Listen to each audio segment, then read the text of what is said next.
Hello again, welcome back to the Telltale channel. Today's story is the classic tale Cinderella, published by Ladybird. Be sure to pay close attention to the story and watch it all the way to the end for the quiz and fun facts, and remember to help the channel grow by subscribing for free.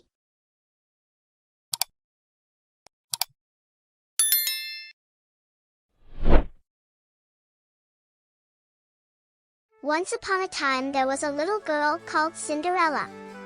Her mother was dead, and she lived with her father and two elder sisters. Cinderella's elder sisters were beautiful and fair of face, but, because they were bad-tempered and unkind, their faces grew to look ugly. They were jealous of Cinderella because she was a lovely child, and so they were often unkind to her. The ugly sisters made Cinderella do all the work in the house. She carried coal for the fire, cooked the meals, washed the dishes, scrubbed and mended the clothes, swept the floor and dusted the furniture. She worked from morning till night, without stopping. Cinderella not only did all the housework, but she also helped her sisters to dress. She cleaned their shoes, brushed their hair, tied their ribbons and fastened their buckles. The elder sisters had many fine clothes, but they were so bad-tempered that they still looked ugly. Cinderella had no fine clothes. All she had was an old gray dress and a pair of wooden shoes. In the evening, when she had worked until she was weary, Cinderella had no bed to go to. She had to sleep by the hearth in the cinders. That was why her sisters called her Cinderella, and that was why she always looked dusty and dirty. Now it happened that the king arranged a great feast for his son. The feast was to last 3 days, and on each evening there was to be a grand ball. All the beautiful young girls in the country were invited, in order that the prince might choose himself a bride. Cinderella's sisters were invited to the feast, and they were so excited that they could talk of nothing else. Cinderella was not invited. As she was only seen in rags, working in the kitchen, everyone thought that she was her sister's maid. On the evening of the first ball, Cinderella had to help her sisters to put on their new dresses and arrange their hair. Cinderella thought of how she would like to have a ball gown and go to the ball and see the prince. Tears began to run down her face. "What are you crying for?" asked the ugly sisters crossly. "I would like to wear a beautiful dress and go to the ball," replied Cinderella. "You, go to the ball," laughed the sisters. "A fine sight you would be at the ball," and they pointed to her ragged dress and wooden shoes. When her sisters had left for the ball, poor Cinderella sat down and cried as if her heart would break. Suddenly, Cinderella heard a kind voice saying, "What is the matter, my dear?" She jumped up from her stool and turned to see who it could be.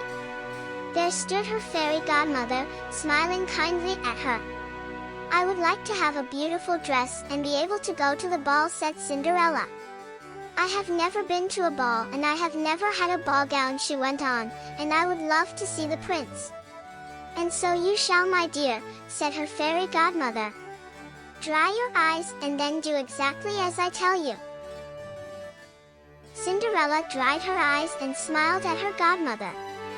"First, I want you to go into the garden and bring me the biggest pumpkin you can find," said the fairy godmother. "Very well," said Cinderella as she ran off to the garden. She picked the biggest pumpkin she could find and took it to her fairy godmother. The fairy godmother touched the pumpkin with her magic wand. Immediately it turned into the most wonderful carriage you can imagine. The outside was made of shining gold, and the inside was lined with red velvet. "Now run and fetch me the mousetrap from the pantry," said the fairy godmother. "Very well," replied Cinderella, as she ran off to the pantry. She found the mousetrap on the floor, behind the pantry door. There were 6 mice in it. Cinderella brought the mousetrap to her godmother. One touch of the magic wand, and the door of the mousetrap flew open. Out ran the 6 mice, one after the other. As each mouse was touched by the magic wand, it changed into a fine gray horse. 6 fine gray horses, to pull the golden carriage. "Next, run and fetch me the rat trap from the cellar," said the fairy godmother. "Very well," said Cinderella, as she ran down the steps to the cellar. She found the rat trap with one rat in it and took it to her godmother. One touch of the fairy wand and the rat trap flew open and out ran the rat. The fairy godmother touched the rat with her wand and it changed into a smart coachman dressed in red livery trimmed with gold braid. "Lastly," said Cinderella's godmother, "I want you to run and bring me the 2 lizards that are behind the cucumber frame at the bottom of the garden." "Very well," said Cinderella, as she ran into the garden. She looked behind the cucumber frame and there she found 2 small lizards which she brought to her godmother. Cinderella's fairy godmother touched the lizards with her fairy wand. They turned into 2 smart footmen, each dressed in red livery trimmed with gold braid to match the coachman's livery. There was now a golden coach, lined with red velvet and drawn by 6 gray horses. There was a coachman in red livery to drive the coach and 2 footmen, each in red livery to open the door. Cinderella glanced down at her old gray dress and her wooden shoes. "One more touch of my magic wand, my dear," said her godmother. Then there happened the most wonderful magic of all. Cinderella found herself in a beautiful ball gown of pale pink silk. Its skirts spread wide and there were tiny frills round the neck and down the front of the bodice. Pink rosebuds were fastened in her fair curls and on her feet were dainty pink satin slippers. Cinderella's face was shining with joy. "Oh, thank you, godmother," she cried. "Thank you. Enjoy yourself at the ball, my dear," said her godmother. "But there is one thing you must remember. You must be home before the clock strikes midnight.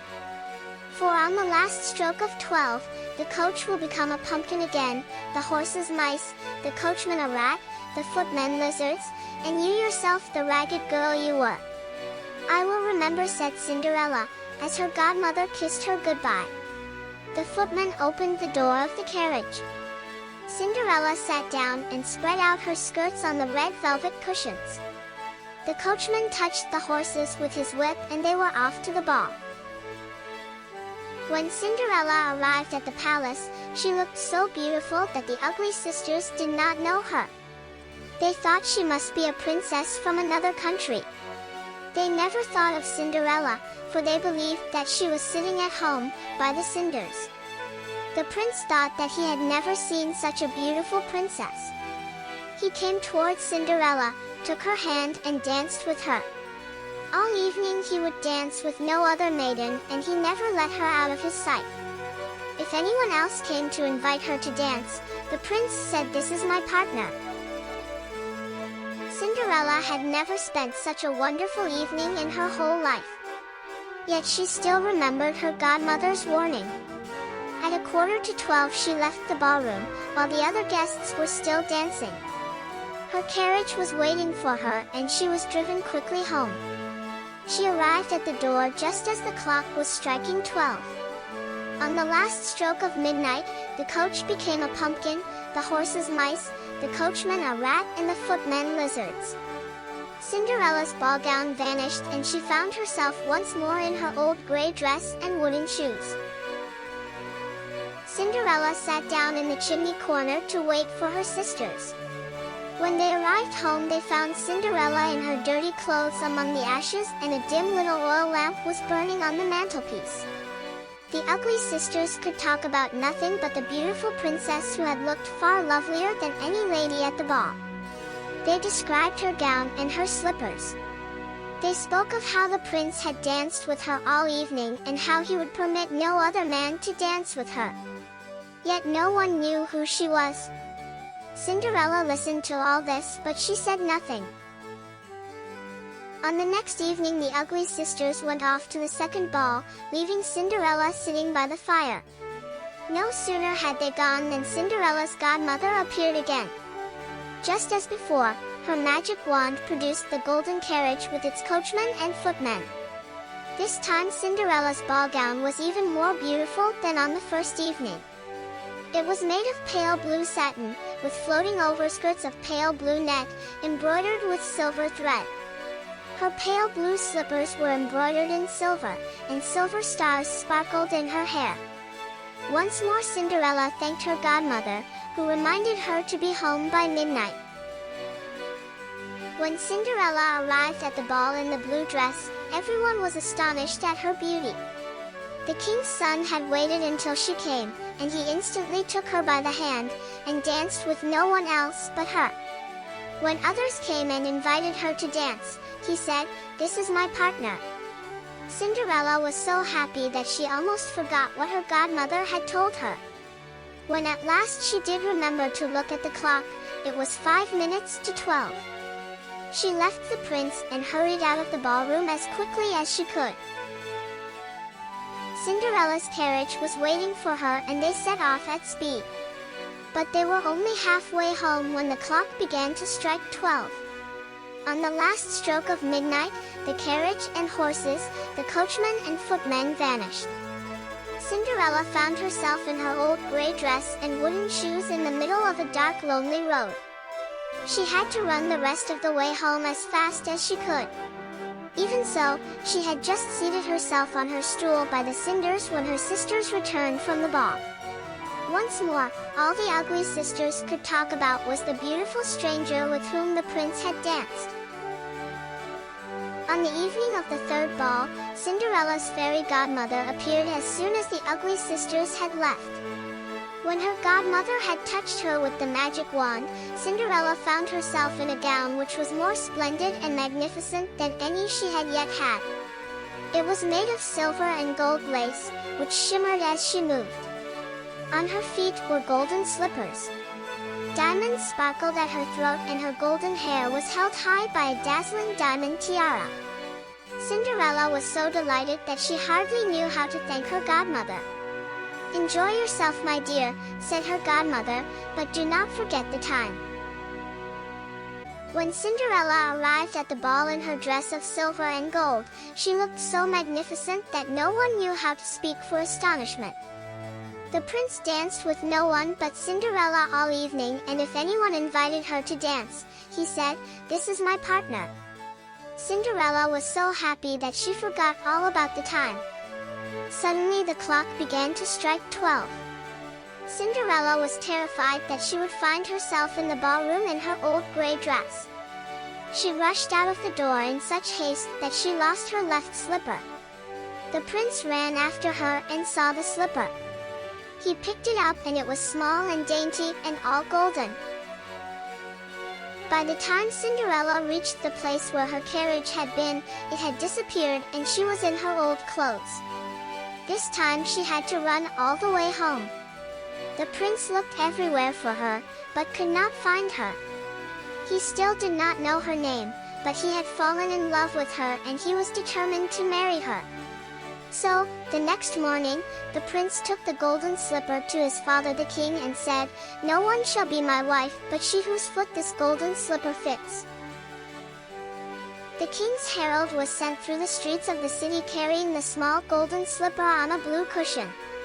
The prince himself followed the herald, hoping to find the lady with whom he had danced. Every lady who had been to the feast was eager to try on the slipper. Each one hoped that the slipper would fit her and that she would marry the prince.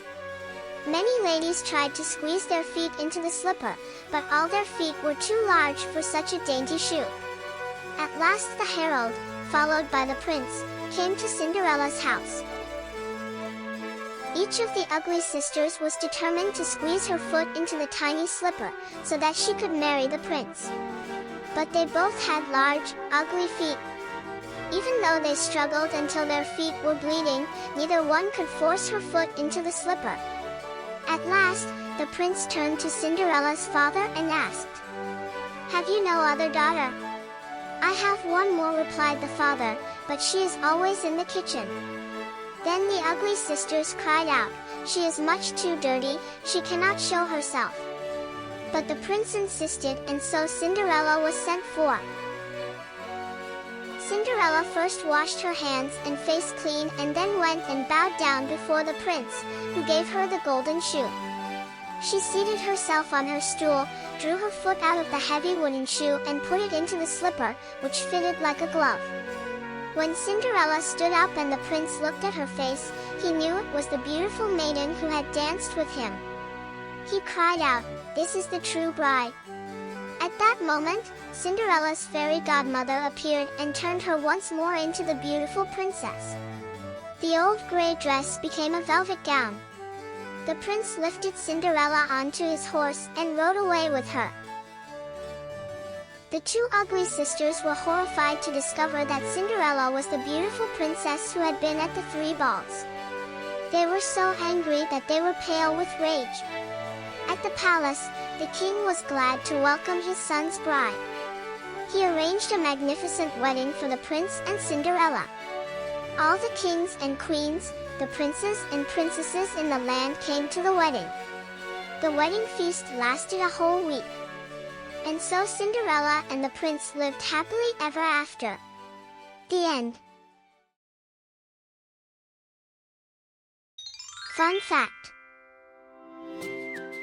In 2023, a Minnesota horticultural teacher set a new world record for growing the heaviest pumpkin, weighing 2,749 pounds. Were you paying close attention to the story? Try the fun quiz. What did the fairy godmother magically turn into the carriage? The answer is a pumpkin.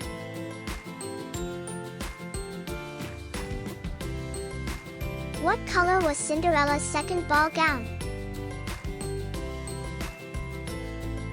The answer is pale blue.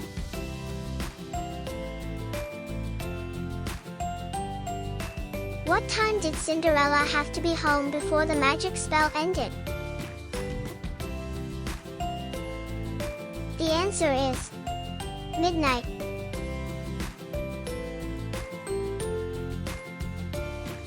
Fun fact.